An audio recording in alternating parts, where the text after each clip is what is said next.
As you know, there are a lot of different countries in this world and they each have a lot of different cities, And there's also this time zone thing going around. For example,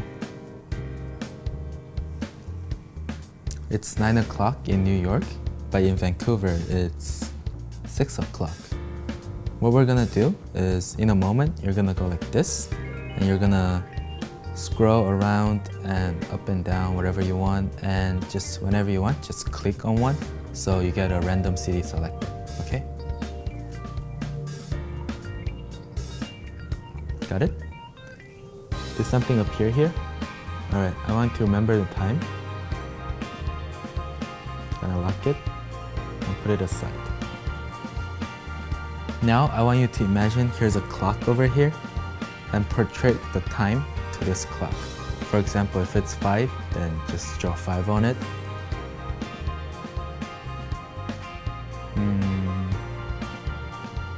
I might be 1 or 2 minutes off. It's kind of unclear, but was it 3:05?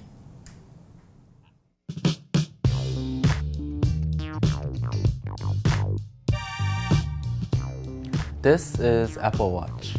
What it is basically you are forcing a time, and first you go to this clock app and go to world clock.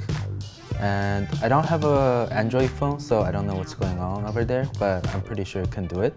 But you could always use a borrowed phone for this one. So from here, go to tap this plus sign, and you can see a lot of cities. And what you're gonna do is gonna show them you have a lot of cities in your phone, and later you're gonna ask them to point their finger up like this and scroll. But when you're giving your phone facing down like this, you're actually going to use your thumb to touch this orange thing, orange letters, and pull it all the way down, and then touch this one. So you're basically, let's say this is their finger, and you say there are a lot of cities, and later I'm gonna turn it face down and you're gonna select anyone, okay? And when you're turning it face down, you're actually go like this and tap the bottom one and go like this. So whatever they scroll and tap, it's always gonna be this one. Now all you have to do is memorize the difference between this time zone and wherever you are, and you're good to go. So to recap, tap this plus sign and show them you have a lot of options here.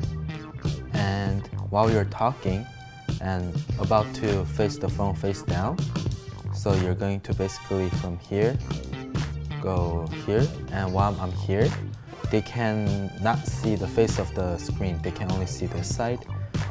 So at that time, I'm scrolling everything down, and my phone is almost completely face down. I tap the bottom one. So in action, it looks like this. A lot of cities, like this. It's happening real quick, and you're also moving your arms around, so they're not gonna see anything. And when they're scrolling, they think they're still in this screen. And they think when they tap, they actually tap into one of these. But this is actually a forced one, because when you scroll from here, nothing changes, and they can tap anywhere on the screen and nothing changes. And this. From here, all you have to do is memorize the time zone on the bottom, the difference between your time and this time zone's time. And it's always good to remember this name of the city too.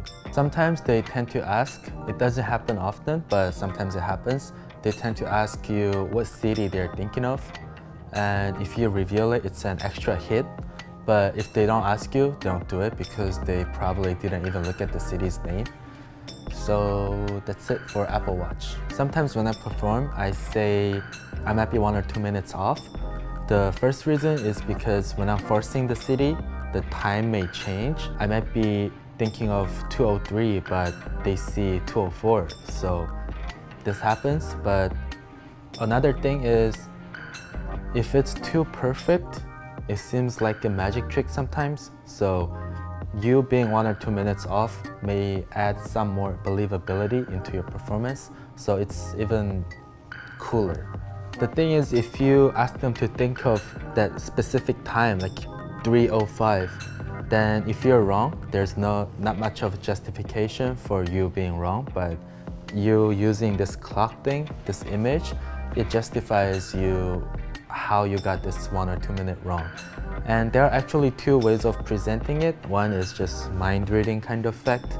They're portraying this image to you, and another thing, you can present it as a psychological effect where you go, okay, think of this hour hand and just imagine it's moving to which hour you're thinking. Okay, and get this minute hand. Okay, and just go along with this psychological kind of vibe.